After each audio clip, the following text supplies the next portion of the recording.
Yo, what up, guys? We're on the clock. It's Caleb here again with Julian. It's been a minute for us with draft conversations. We've been kind of doing a lot of stuff more on social media, right inside over at the Center Hub. But we're back to having some more, conversations revolving around, upcoming drafts, specifically with this one. And we're looking a little far ahead in the future, but, it's never a bad time to talk to really good basketball players. So how are we doing, Julian? And then we'll introduce our guest. Dude, I'm excited for our guest here today. I had not watched a ton of OTE this year, admittedly, so I was going back in and watching the film when Caleb told me we had this interview coming up, and I was like, "Whoa, we got a baller on with us today, boys. We got a real hooper." So I'm really Yeah. excited to Yeah, get a and chance to talk. I wanna do you justice, Cole. So that way, anybody who stumbles upon our video and podcast, make sure that they can find you. Four-star recruit in the class of 2026, currently ranked as the 82nd best player in his recruiting class, has a slew of Division One offers, including several Power Five offers with Baylor, Florida State, South Carolina, Tennessee, Villanova.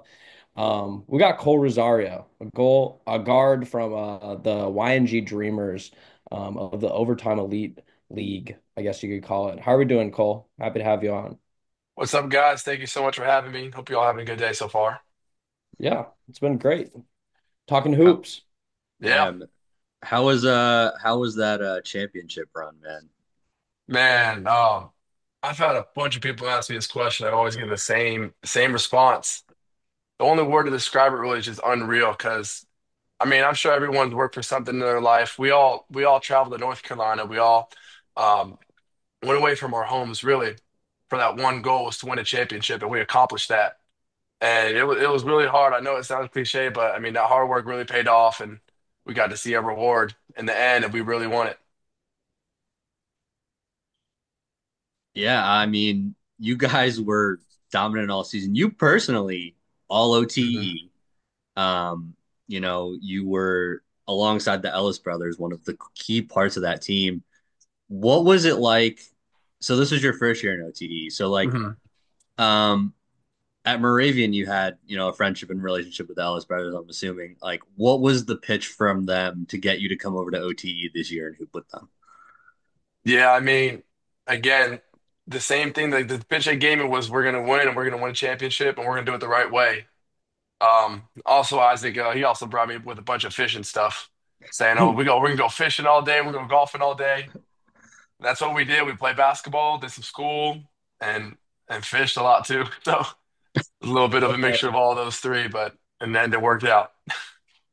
That's awesome. What is your favorite fish to catch? Dude, I'd say down here because I'm living in Miami now, probably tarpon. I'd Nice. love to catch tarpon, but up there we caught some pretty big bass when we are That's up there. awesome. Yeah, I figured you guys probably did some bass fishing. It sounds like fun.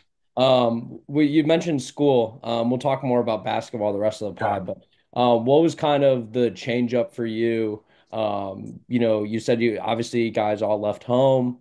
Me and Julian aren't that much older. He's still in college. I just graduated college. It's not too long Hmm. ago. We remember being in high school. And what has kind of this experience been like? And then a second part of the question, like school experience. And then how do you feel this has prepared you maybe to go to college easier? Of course. Yeah, it's a lot different than traditional school. I like to say that it kind of swapped. So the time that we spent doing basketball at the traditional school, which would be what, 2 to 3 hours a day, that's how much we practice, that's how much we do school. And then I think I lost you for a second, but Worries. and then so it just flip-flopped. So here in Moravian, we did 2 to 3 hours of school and we practiced 6 hours. So that allowed more time for us to get better individually and also as a team.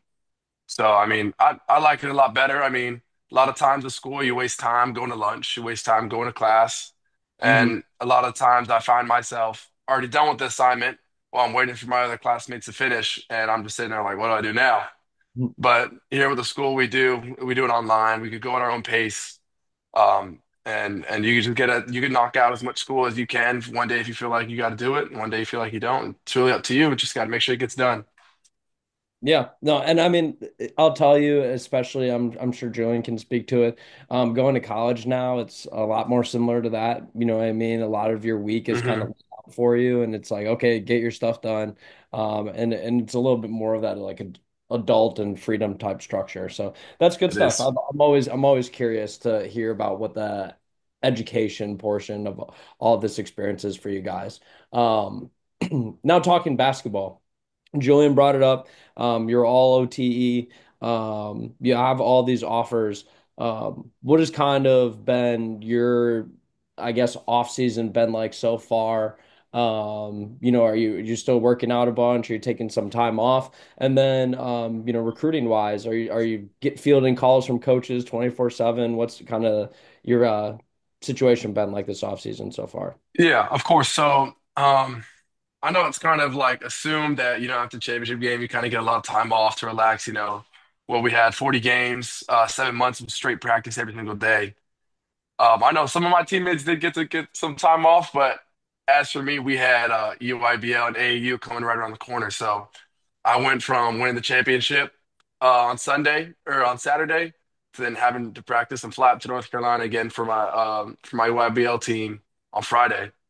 So Hmm. I had to keep my skills sharp. I had to keep practicing, had to keep getting shots up, and I had a really good break for me. But as far as off season, it's been a lot of lifting, a lot of skills training, still watching film. Again, this is a very important summer for me, and I know it. And I know I can't really make any mistakes here from here on out. Yeah, Uh, well, I mean, good that you're definitely realizing that.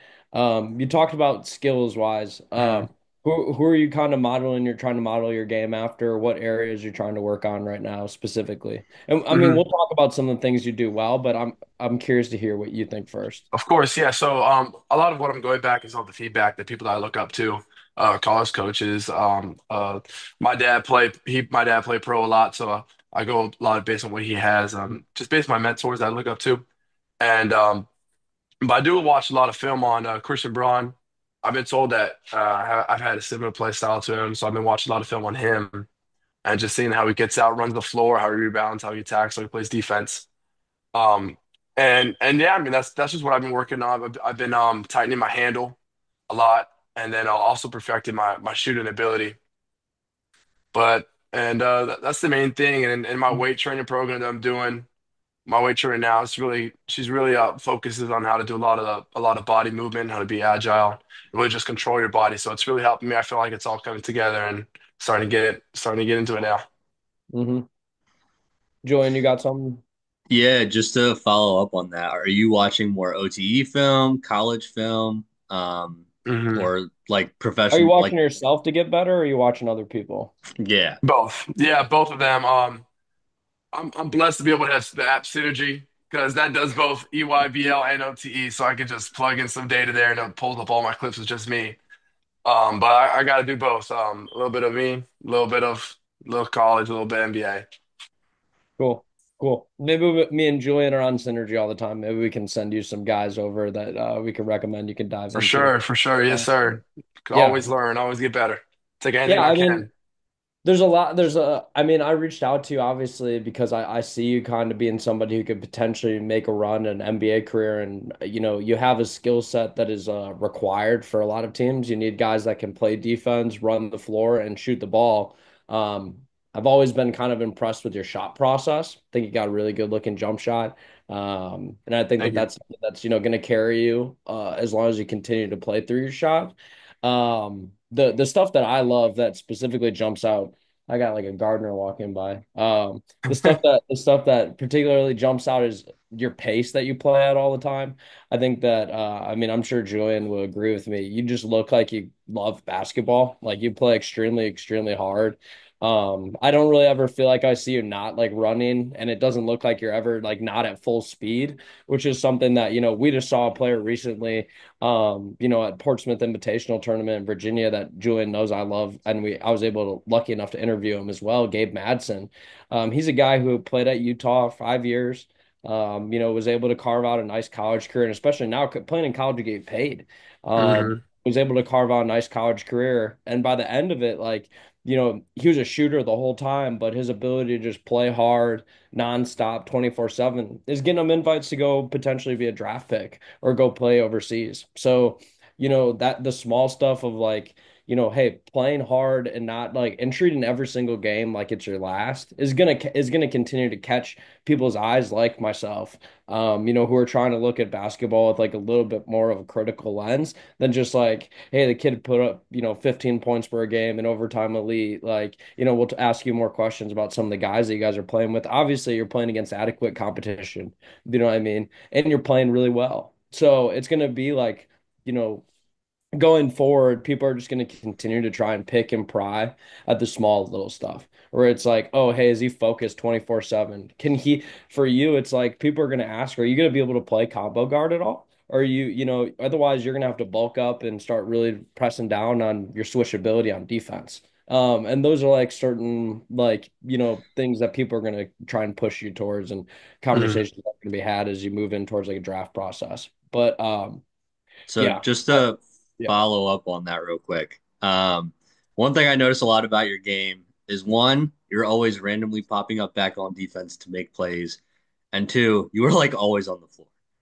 Every time, every time, at least 3 or 4 times a quarter, there's a loose ball, and Kohl Rosario is on the floor diving for it. Um, where would you say you get your defensive intensity from, and how much, to follow up on that, just out of curiosity, how much do you trash talk during a game? Yeah, I mean, as far as defensive intensity, I feel like that's just really who I am. Like everything I do, people that know me, once I start something, like I got to finish it right away. Like again, we got people coming over to our house and we had a bunch of weeds in our front yard. To pull them all out, it took me like 5 hours, but I got it done. But I just feel like if you love the game, you're gonna give back to the game what it deserves, and if that's playing hard, it's playing hard, and that's just what I do. But as far as trash talk goes, I don't really talk at all. No one really talks to me. I just play ball. Like I don't really celebrate when I shoot, make a shot. If I make a cool highlight, I might act surprised a little bit at myself, but that's really it. Like I just hoop. I think you definitely have some surprising dunks. I think you definitely catch people off guard with your bounce. I'm sure. Mhm. I'm sure Julian was surprised because I mean that's the thing is like I've been watching you for a bit. I haven't talked to you about you a ton to a lot of guys that are in the center hub like Julian and some of the other scouts that we are Mhm. in circles with. Just because that next year will be the year where I'm trying to beat your name over people's head with. But like. I'm sure Julian was surprised by the bounce. What have you done to kind of develop that, or is it, like you said, your dad was a pro? Is it always something that's kind of come naturally to you? I mean, ever since I was little, I was always running, jumping. We play manhunt, play tag. I was always outside playing basketball, dunking on the low rims. Hmm. That's always what I wanted to do was just be able to dunk and just always trying stuff. But really, I think 10th grade, we had a really good strength coach. Got a lot of workouts from him. I learned to open up my hips, and that's what really led my jumping ability to skyrocket. But I've always really been able to jump high, and I got some really good genetics from my dad. He played pro. My mom played volleyball in college, all 4 years. So God bless me with that. Yeah, for sure. I'm definitely jealous, dude. I can touch the middle of the net at best. Uh, Um, Speaking on, so I want to talk kind of, I was mentioned it briefly. Who are some of the best players you've played with and against, as a part of like overtime elite? Mhm. Obviously you weren't there when the Thompson twins are there, or anything like that. But who are some of the guys that you've enjoyed playing with? Obviously, you can talk about the Ellis brothers, or you could talk about some other guys. But talk to me about this crop of talent that's coming up in OTE. Yeah. So as far as playing with, I mean, this is one of the most fun, most hardworking teams I've ever been a part of as far as last year YND Dreamers. Again, like we all left home, we all worked super hard, so we kind of formed that bond together.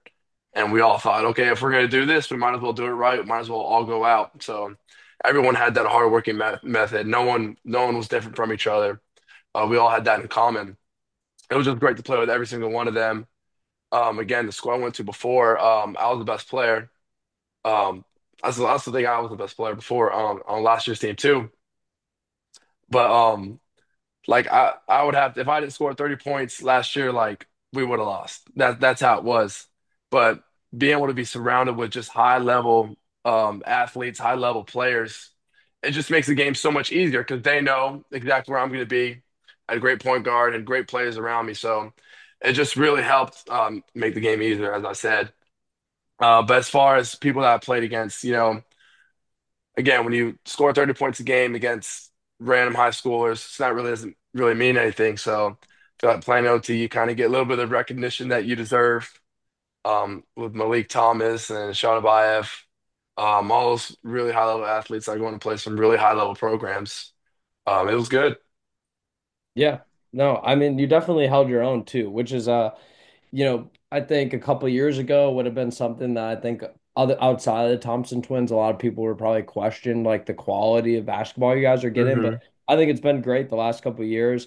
The roster depth in terms of top to bottom, like you're saying, really committed players, and I've enjoyed the product. It's been good. It's been good to watch, especially that I was able to watch a lot of the finals, kind of following along with it. I was happy to see you guys win. I'm a big fan of yours and Eli's. So it was fun to see, and I think it's definitely in the right direction. What's your plan for next year? You're gonna go back? Yes, sir. We're gonna get a repeat, Yeah, yeah, back to back. back to back, baby. What do want to hear? Julian, you got any more questions?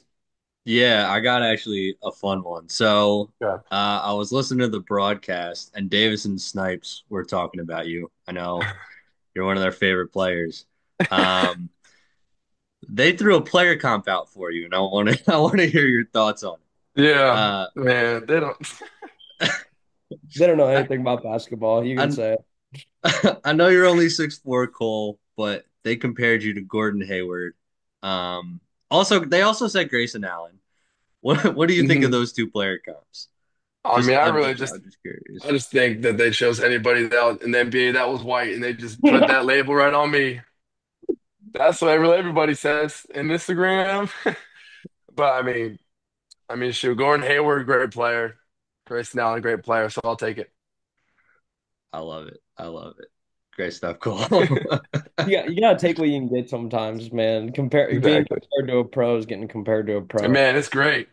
Yeah, no, I mean, I definitely say with the shooting, they're on point with that. Hmm. Like I mentioned the knockdown shot, and then I think some of that's like the competitiveness. Those are two very competitive guys. So I mean, if you want, you can really take as many compliments as you can from those comparisons going forward. Because Hmm. I mean, knowing the draft analysts that we talk to and see the comparisons they write, it's probably not going to go away. So I mean. Hmm. But I mean, there's stuff in that you can own. Like, there's stuff that you're being asked, to do that's like leadership oriented. Grayson Allen, Gordon Hayward, those are leadership guys. Competitive players. So, um, take what you can get. Yeah. Julian, did you have any other compliments or questions? Uh, I will just end on a compliment, of course, because yeah, I told you I had not watched a ton of OTE going into this season. And so when Caleb was like, we're interviewing Cole tomorrow, I was like, well, let me see what he's got going on. And I was like, whoa, this kid, this kid does a lot of, I was just so impressed with the way that you get back on defense. Obviously the offensive stuff too, that, doesn't need to be overstated enough. But there would just be plays that are like, oh, Kohl Rosario's back in the play and he's forced the turnover. And I was like, Mhm. where did he come from, man? I love seeing that kind of stuff. And I think it after talking to you, I think it really speaks to your mindset and intensity in the way you look at the game. So it was great getting to catch up with you, man. I appreciate you Yes, sir. taking the Thank you. time. Of course. Yeah, yeah, we appreciate your time, and we're going to be continue to root for you next year and going forward. Like we said, you'll be able to see Cole at a big time program here in the next couple of years, but you'll be able to check him out at Overtime Elite next year. Um, Trying to go back to back. So, Yep.